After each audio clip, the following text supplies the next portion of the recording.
சேலம்னாவே மாம்பழம்னு எல்லாருக்கும் தெரியும். இந்த மாம்பழம் எப்படி சேலத்துக்குள்ள வந்துச்சுன்னு தெரியுமா? நம்ம சேலத்தை 1994 1 ஜூலைல தான் மாநகரம்னு அறிவிக்கிறாங்க. ஆனா நம்ம சேலத்தோட மாம்பழம் வரலாறு 100 வருடம் பழமையானதுன்னு தெரியுமா?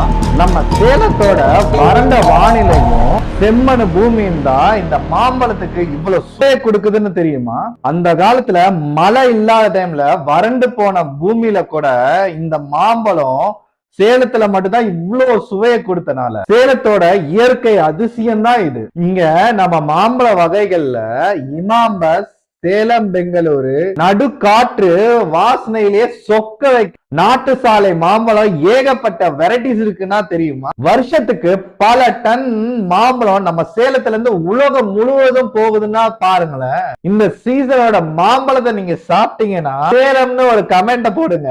உங்களோட ஃப்ரெண்ட்ஸுக்கும் தெரியும்னா இந்த வீடியோ ஷேர் பண்ணுங்க. நம்ம சேலத்தோட வரலாறு தெரியும்னா மக்களே நம்மளை ஃபாலோ பண்ணுங்க.